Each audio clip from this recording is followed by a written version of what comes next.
Ya, baik. Selamat datang kembali di materi fisiologi topik kelima tentang sistem muskular atau sistem otot gitu ya. Nah, kemarin ketika kita membahas topik sebelumnya, kita hanya membahas tentang tulang-tulangnya gitu. Nah, sekarang rangkaian dari itu kita akan membahas tentang sistem muskular gitu. Jadi otot-otot yang menempel pada tulang. Baik. Ini tujuan pembelajaran hari ini, jadi mahasiswa memahami dan mampu menjelaskan tentang struktur dan fungsi sistem muskular manusia. Yang akan kita bahas itu yang pertama adalah karakteristik umum jaringan otot, lalu sistem otot dan fungsinya, struktur mikroskopik tiap jenis jaringan otot, dan mekanisme kontraksi dan relaksasi otot rangka. Nah, ini adalah outline-nya tadi seperti yang sudah saya sebutkan sebelumnya. Kita akan masuk ke outline yang pertama, yaitu karakteristik umum jaringan otot. Nah, kenapa kita harus membahas karakteristik umum jaringan otot? Jadi otot manusia itu ternyata dibagi menjadi 3. Tidak semuanya otot itu menempel pada rangka gitu. Ternyata ada juga yang namanya otot jantung dan otot polos gitu. Jadi ada 3 ya, otot rangka, otot jantung, dan otot polos. Nah, sebelum kita membahas pada masing-masing jenis otot, itu kita harus mengenal dulu istilah-istilah yang sering dipakai ketika kita membahas sistem muskular. Yang pertama serat otot atau muscle fiber, yaitu otot rangka dan otot polos itu bentuknya panjang. Oleh karenanya kedua jenis sel ini disebut juga sebagai serat otot. Nanti kita bisa lihat di slide selanjutnya bahwa serat otot rangka itu panjang gitu ya, kayak kabel gitu. Lalu ada juga filamen otot atau miofilamen. Di dalam otot terdapat 2 jenis filamen otot yang memberikan kemampuan otot-otot berkontraksi dan berelaksasi. Nah, ini salah satu yang teman-teman harus perhatikan dan hafalkan karena dalam fungsi otot, fungsinya berkontraksi, filamen otot ini adalah salah satu topik yang akan dibahas berulang-ulang gitu dalam banyak proses otot gitu. Nah, yang terakhir adalah sebutan myo, mis, dan sarko. Nah, ini 3 sebutan ini adalah sebutan spesifik untuk hal-hal yang berkaitan dengan otot. Misalnya sarkolema, sarkoplasma, sarkomer. Nah, itu pasti dia terkait dengan otot. Atau miofilamen, miofibril, seperti itu. Baik, silahkan dibaca dulu, dipahami. Baik, saya akan lanjut. Nah, ini saya mencoba untuk menyusun ketiga jenis otot ke dalam infografis yang lebih mudah dipahami gitu. Jadi yang pertama otot rangka tempat dalam tubuh itu menempel pada tulang atau pada wajah, menempel pada kulit gitu. Lalu otot jantung jelas dia ada di dinding jantung, lalu otot polos itu sebagian besar terdapat dalam organ dalam. Lalu bentuk selnya, ini silahkan dicermati. Bentuk sel itu kalau otot rangka itu intinya ada banyak di sini. Jadi selnya berinti banyak. Di antara 3 jenis otot itu hanya otot rangka yang inti selnya banyak gitu. Lalu dia bentuknya sel tunggal silindris memanjang, otot rangka itu. Jadi seperti kabel yang disusun gitu. Kalau menghafalkan otot rangka, bayangkan aja kabel gitu. Jadi kabel itu di dalamnya ada serat-serat kecil-kecil gitu yang tersusun memanjang. Dan dia mempunyai pola lurik gitu. Lalu kalau otot jantung, dia itu bercabang selnya. Nah, ini khas otot jantung dan dia ada sambungan yang disebut cakram interkalasi atau intercalated disc. Nah, yang otot polos dia bentuknya fusiform, jadi mengecil di ujung dan menggembung di tengah. Nah, dia intinya tunggal dan bentuknya polos gitu, karena dia nggak ada apa namanya tidak ada luriknya gitu ya. Berbeda dengan sel jantung dan sel otot rangka. Baik, sekarang mungkin teman-teman fokus di sini, silahkan dikenali dulu perbedaan dari 3 jenis sel ini. Gitu. Jadi di sini saya berikan lingkaran ini untuk memudahkan teman-teman mengidentifikasi. Untuk polanya itu sel otot rangka dan otot jantung itu sama, jadi dia lurik. Lalu kalau yang otot polos itu sama-sama memiliki sel inti tunggal dengan otot jantung. Gitu. Baik, silahkan dibaca dulu. Ya, oke. Jadi yang selanjutnya ada lagi komponen jaringan ikatnya. Gitu. Jadi kalau sel otot rangka itu lebih kompleks ya. Dia ada 3 jaringan ikatnya. Jadi yang pertama endomysium, yaitu jaringan ikat yang menyelubungi sel-sel otot. Lalu ada perimysium yang menyelubungi vasikel, lalu ada epimysium yang menyelubungi kumparan ototnya itu, jadi satu kumparan otot itu. Lalu kalau otot jantung itu ada namanya endomysium saja, sama seperti otot polos gitu. Jadi bagian dalam yang menyelubungi sel-sel ototnya. Baik, next.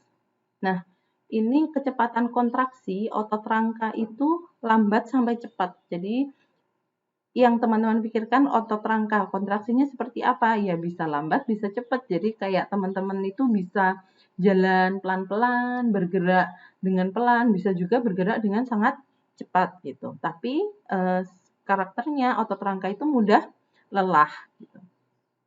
Nah, kalau otot jantung itu kontraksinya lambat dan ritmis, jadi ada ritmenya, deg deg deg deg deg ya kan? Dia kan nggak akan berdetak dengan sangat cepat ketika tidak ada stimulus dari luar gitu. Lalu otot polos itu sangat lambat. Kalau otot polos itu silahkan mengingat-ingat ketika gerak peristaltik usus gitu ya. Jadi gerak peristaltik itu sangat lambat karena dalam proses peristaltik itu ada proses-proses untuk reaksi di kimia makanan yang masuk ke perut kita, lalu juga ada proses penyerapan gitu. Jadi memang dia geraknya sangat lambat. Lalu yang penting juga ini adalah yang terakhir, pengaturan kontraksi. Jadi kalau otot rangka itu secara umum dia sukarela atau sadar gitu ya, voluntary. Tapi dia juga bisa involuntary ketika ada refleks gitu. Jadi ketika gerak refleks itu ya otomatis kayak gitu. Lalu kalau otot jantung itu juga tidak sadar. Dia memiliki sistem pacu pacemaker internal namun bisa dipengaruhi oleh saraf pusat dan hormon. Jadi kita nggak perlu nyuruh jantung untuk berdetak, jantung berdetak, jantung berhenti gitu kan, nggak mungkin kan gitu. Nah itu dia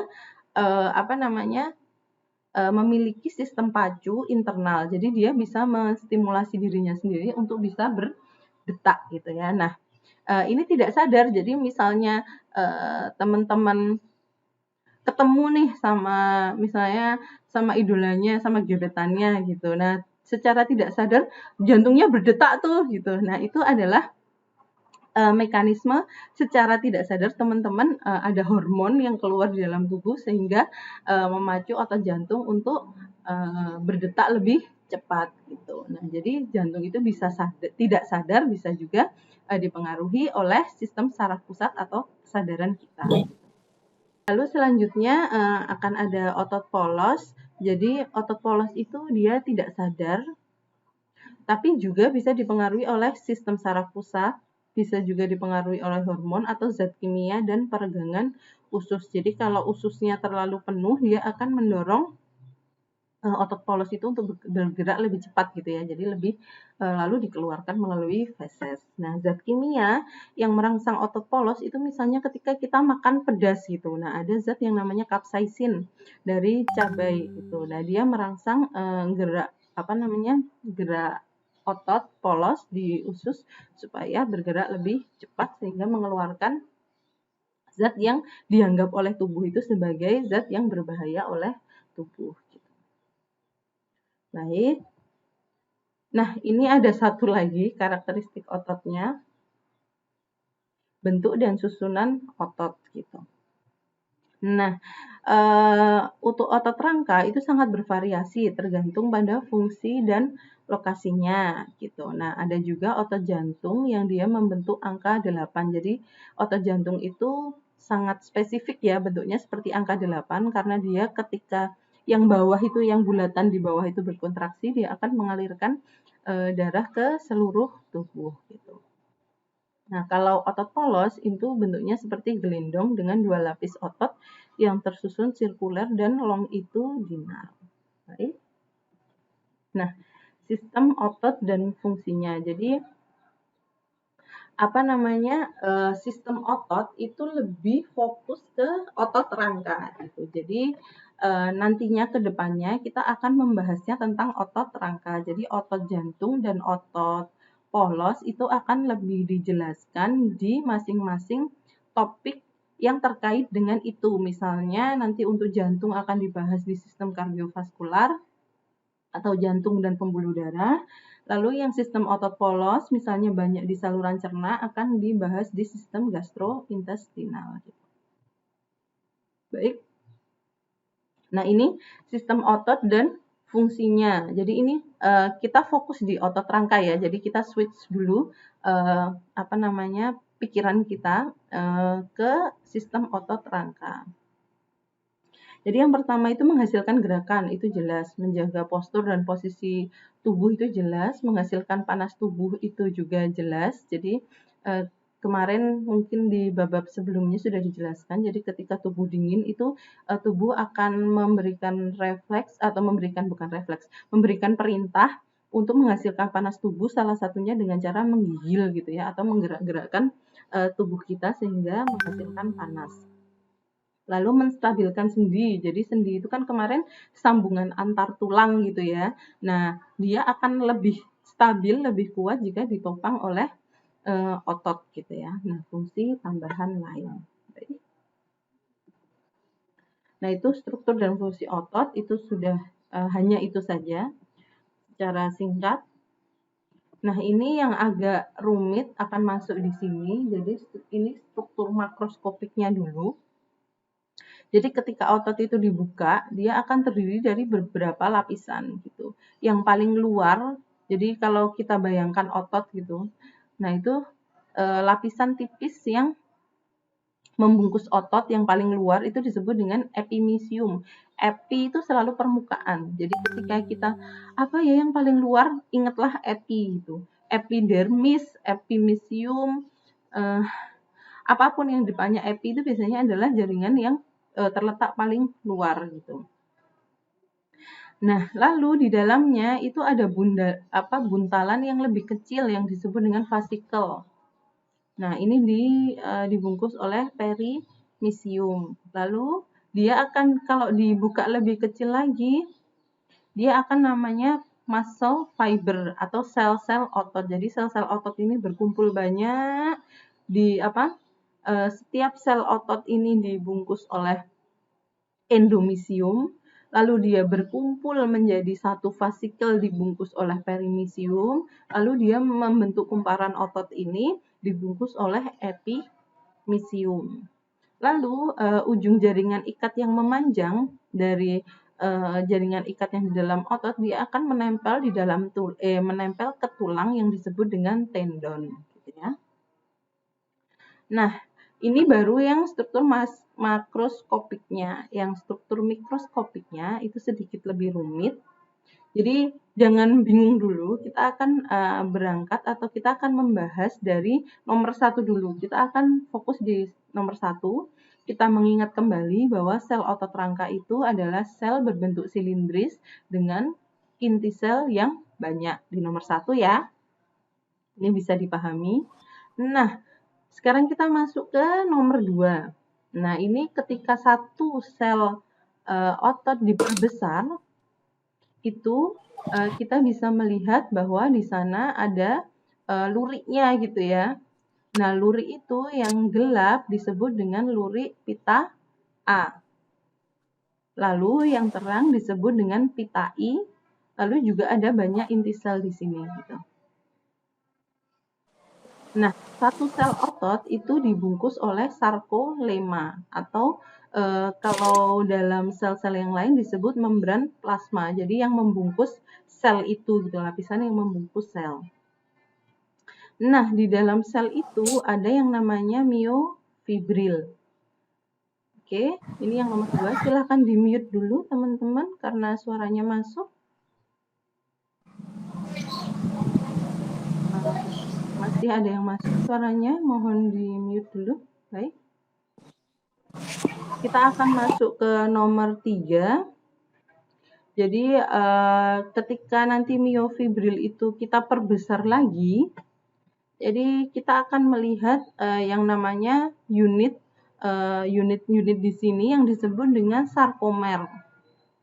Jadi sarkomer ini nantinya adalah satuan unit yang akan berfungsi dalam proses kontraksi.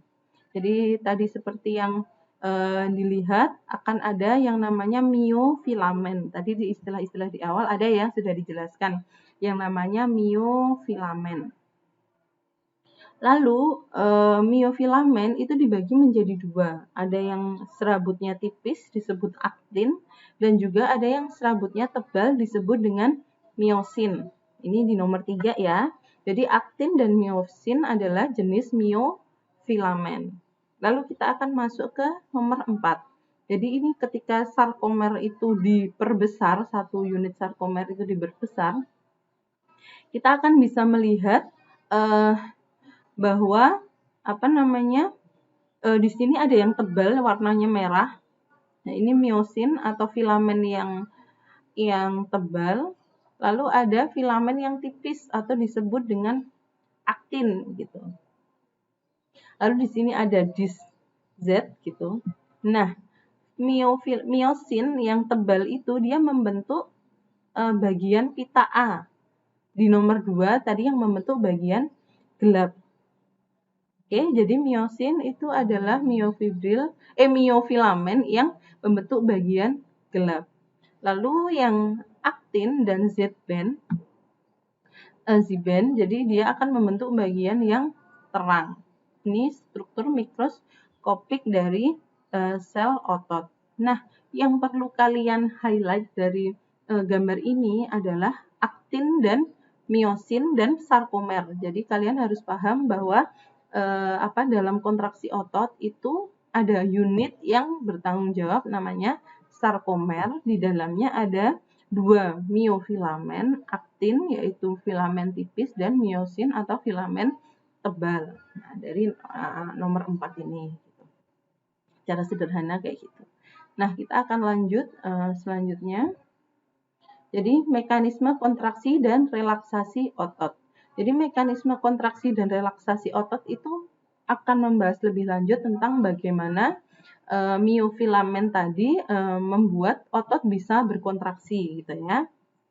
Jadi itu memang sarkomer dan miofilamen itu adalah sesuatu yang dari bab ini yang kalian harus pahami dan hafalkan. Nah, ini sebelum kita masuk ke proses kontraksi dan relaksasinya, kita akan membahas tentang kemampuan fungsional khusus serat otot. Jadi ini adalah ciri fungsional khusus serat otot. Yang pertama adalah iritabilitas atau biasa disebut sebagai kemampuan menerima dan kecepatan tanggap terhadap stimulus atau juga disebut sebagai responsivitas. Jadi iritabilitas tuh mudahnya tuh dia sensitif gitu ya. Jadi kalau ada stimulus sedikit aja dia langsung memberikan tanggapan gitu. Dia bisa menerima dan memberikan tanggapan. Lalu kontraktilitas adalah kemampuan untuk memendek dengan stimulus yang mencukupi. Jadi terkait dengan kemampuannya tadi yang berkontraksi, kontraktilitas atau kontraksi. Lalu ekstensibilitas atau kemampuan serat otot untuk meregang, jadi seberapa lebar otot itu bisa memanjang gitu ya, meregang. Lalu elastisitas adalah kemampuan otot untuk kembali ke ukuran semula setelah mengalami peregangan gitu ya. Jadi selain dia bisa berkontraksi, otot itu juga bisa meregang gitu ya. Nah, baik. Nah, Sebelum kita masuk ke proses kontraksi, kita kenalan dulu nih dengan stimulus syaraf dan potensial aksi. Jadi ini kalau untuk neuron itu akan dibahas lebih lanjut di sistem syaraf, tapi ini kita hanya perkenalan awal saja. Jadi neuron itu adalah satu unit sel syaraf yang dia ada bagian-bagiannya. Jadi yang pertama itu badan sel yang ada nukleusnya ini, lalu dia akan membentuk serabut yang disebut dengan dendrit. Nah, dendrit ini adalah salah satu bentuk prosesus. Jadi prosesus itu tonjolan-tonjolan dari badan sel yang membentuk serabut. Nah, si dendrit ini fungsinya untuk menerima stimulus. Nah, si badan sel ini juga punya tonjolan lain yang fungsinya menghantarkan stimulus yang disebut dengan akson. Akson ini dibungkus oleh selubung mielin. Lalu di antara selubung mielin ada nodus Ranvier. Nah, di ujung akson itu juga ada serabutnya yang namanya akson terminal. Itu adalah neuron ya. Jadi itu adalah penjelasan dari bagian-bagian neuron. Kalau menurut saya sih ketika di SMA mungkin teman-teman semua sudah diberikan gambaran ini ya, walaupun belum terlalu detail. Baik, di sebelahnya itu ada motor unit. Jadi motor unit itu neuron beserta sel otot yang distimulasi oleh neuron tersebut. Jadi neuron itu satu bisa menstimulasi beberapa sel otot. Nah, ini dilihat dari serabutnya neuron nempel di beberapa otot. Nah, sambungan antara akson terminal dengan sel otot itu disebut dengan neuromuscular junction atau pertemuan sambungan neuromuskular. Baik. Nah, ketika kita perbesar yang tadi, jadi ini terminal akson, lalu ini adalah sarkolema atau membran sel otot, itu ada pertemuan gitu ya. Walaupun pertemuannya ini tuh tidak benar-benar nempel, jadi di sana ada yang namanya celah sinaps. Nah, di celah sinaps ini nantinya si terminal akson akan melepaskan neurotransmitter yang disebut asetilkolin. Ya, secara sederhananya seperti itu. Baik. Nah, kita akan masuk ke proses proses potensial aksi. Jadi, bagaimana otot itu bisa berkontraksi itu jika ada yang namanya potensial aksi. Nah, sekarang kita fokus di nomor 1 dulu. Nomor 1, impuls syaraf yang mencapai terminal akson mendorong kanal kalsium terbuka. Jadi ini impuls syarafnya datang, lalu kanal kalsium di akson terminalnya terbuka sehingga ion-ion kalsium ini masuk ke dalam akson terminal. Nah, di dalam akson terminal itu sudah ada vesikel sinaps yang berisi asetilkolin atau neurotransmitter yang akan dilepaskan. Nah, setelah ion Ca masuk, dia akan menempel di dindingnya si vesikel sinaps. Nah, setelah dia menempel, si vesikel sinaps ini akan bergerak ke membran plasma lalu melebur dan melepaskan neurotransmitter yang disebut sebagai asetilkolin. Nomor 2 ya. Jadi ini ada Ca di sini menempel dan membuat vesikel sinaps ini jadi pecah gitu. Asetilkolinnya jadi lepas ke celah sinaps. Nah, selanjutnya yang nomor 3, asetilkolin itu akan menempel pada kanal natrium di sel otot. Ini yang warna biru nih ya, kanal ion. Sedangkan kanal kalium masih tertutup. Jadi kanal Na terbuka tapi kanal K+ masih tertutup. Ion natrium masuk ke dalam sel dan terjadi muatan dan terjadi perubahan muatan di luar dan di dalam sel. Karena Na itu plus ya. Jadi muatannya positif, dia akan masuk ke dalam sel otot sehingga sel otot itu bagian dalamnya lebih positif daripada bagian luarnya. Nah, itu nomor 5 ini muatan dalam membran yang lebih positif disebut dengan depolarisasi yang menimbulkan potensial aksi, gitu ya. Jadi ada 5 tahapan di sini. Nah, Setelah ada potensial aksi, kita akan masuk ke mekanisme inti kontraksi ototnya, yaitu pada saat otot beristirahat, tempat penempelan atau binding site di aktin tertutup oleh tropomyosin. Jadi kita dari sini dulu ya, mode istirahat ini ya. Jadi ini adalah aktin, kalau kita perbesar jadinya seperti ini nih. Dia binding site-nya itu tertutup oleh tropomyosin. Nah, bagaimana cara binding site-nya ini bisa terbuka? Nah, ion-ion Ca itu dilepaskan dari retikulum sarkoplasma sehingga menempel pada troponin. Jadi, retikulum sarkoplasma itu di otot itu tempat penyimpanan Ca, ion kalsium. Nah, ketika terjadi potensial aksi, dia langsung melepaskan ion-ion Ca-nya.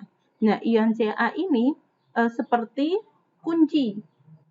Kalau kita punya kunci rumah, ketika kita punya kuncinya, kita bisa membuka rumahnya. Nah, itu kuncinya itu adalah si Ca.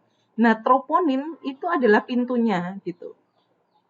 Atau lubang kuncinya gitu. Jadi, kunci dimasukkan ke lubang kunci, dibuka, akan membuka pintunya. Nah, si pintu itu adalah si tropomyosin. Sehingga rumah itu bisa masuk, bisa terbuka gitu. Sampai sini ya. Nah, ketika rumahnya sudah terbuka atau binding site-nya sudah terbuka, kepala myosin akan menempel pada binding site membentuk cross braid. Proses ini membutuhkan energi. Jadi cross braid itu jembatan silang. Nah, ini seperti digambarkan di sini. Jadi si myosin ini yang tadi digambar ini ada serabut-serabutnya ini. Nah, ini serabutnya kalau diperbesar, dia menempel di aktin. Nah, untuk dia bisa menempel, itu dia membutuhkan energi yang disebut dengan ATP. Penempelan tersebut akan mendorong filamen aktin ke arah pusat sarkomer, sehingga filamen aktin terselip di antara filamen myosin atau sel otot menjadi memendek atau berkontraksi. Nah, ini yang disebut dengan sliding filament teori. Jadi, yang si myosin itu tetap aja dia di posisinya, dia nggak ngapa-ngapain gitu.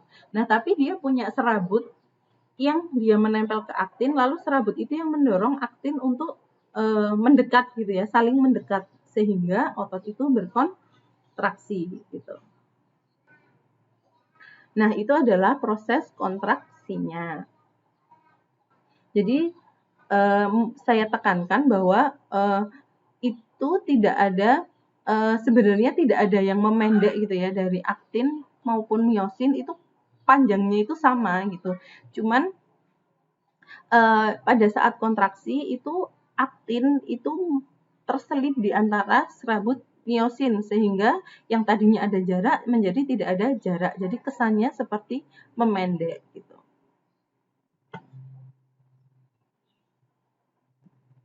Nah, setelah berkontraksi ada juga yang disebut mekanisme relaksasi. Jadi setelah terjadinya kontraksi, jika sudah tidak ada potensial aksi, maka enzim asetilkolin esterase memecah ACH atau asetilkolin pada celah sinapsis dan mengakhiri proses transmisi impuls saraf. Sel otot selanjutnya akan melakukan transport aktif untuk mengembalikan kadar natrium dan kalium sesuai kondisi semula atau kondisi istirahat. Jadi ketika si asetilkolin tadi di permukaannya sel otot itu dipecah gitu, jadi tidak akan ada potensial aksi di dalam sel otot.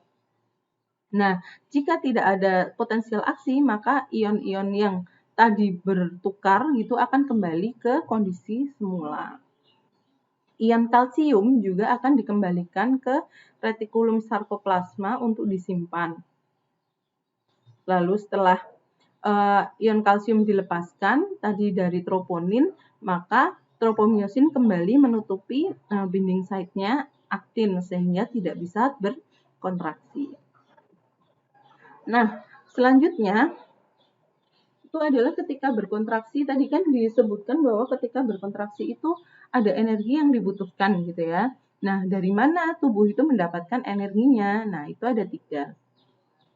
Yang pertama direct phosphorylation, jadi dia itu adalah fosforilasi langsung di sel otot itu. Jadi sel otot itu dia punya cadangan kreatinin yang ada cadangan ADP itu yang oleh kreatinin diganti atau dirubah menjadi ATP gitu. Nah, tapi dia itu hasil hasil energinya itu sangat kecil, cuma 1 ATP dan dia hanya bisa mencukupi dalam waktu 15 detik gitu ya. Jadi itu sangat pendek. Makanya dia membutuhkan sumber energi lain dari yang fosforilasi langsung itu. Nah, salah satu caranya adalah dengan jalur aerobik. Nah, aerobik ini membutuhkan sumber energi berupa glukosa. Atau bisa juga dari asam-asam lemak atau asam-asam amino. Jadi yang pertama digunakan itu glukosa dulu. Lalu dia membutuhkan, karena aerobik dia membutuhkan oksigen. Ini hasilnya itu sangat besar, 32 ATP. Tapi untuk menghasilkan energinya itu dia butuh waktu yang sangat lama gitu. Nah, padahal ketika kita bergerak terus, misalnya ketika kita sedang lari maraton gitu ya. Nah, itu kan kita butuh energi dalam jangka waktu yang lama gitu. Nah, si aerobik ini tidak bisa menyediakan secepat itu gitu. Nah, akhirnya dia minta tolong lagi sama tubuh itu, minta tolong lagi dengan cara menggunakan jalur anaerobnya gitu. Nah, anaerob ini adalah jalur yang tidak menggunakan oksigen. Akhirnya ketika jalur anaerob ini tidak membutuhkan oksigen, dia menghasilkan energi yang lebih sedikit, 2 ATP, tapi dia cepat gitu. Jadi sedikit-sedikit tapi cepat gitu. Nah, tapi sayangnya si anaerobik ini dia menghasilkan produk akhir yang disebut asam laktat. Nah, inilah yang menyebabkan ketika kita misalnya habis lari maraton gitu ya, setelah itu badan kita rasanya pegel-pegel gitu. Nah, itu yang disebabkan oleh asam laktat gitu. Nah, itu kemarin seingat saya ada yang bertanya di forum kelas tentang itu gitu. Jadi ketika kita awalnya itu berlari atau beraktivitas, itu yang pertama digunakan itu adalah tadi yang fosforilasi langsung. Tapi karena itu pasti tidak mencukupi, lalu akan beralih ke jalur aerobik gitu.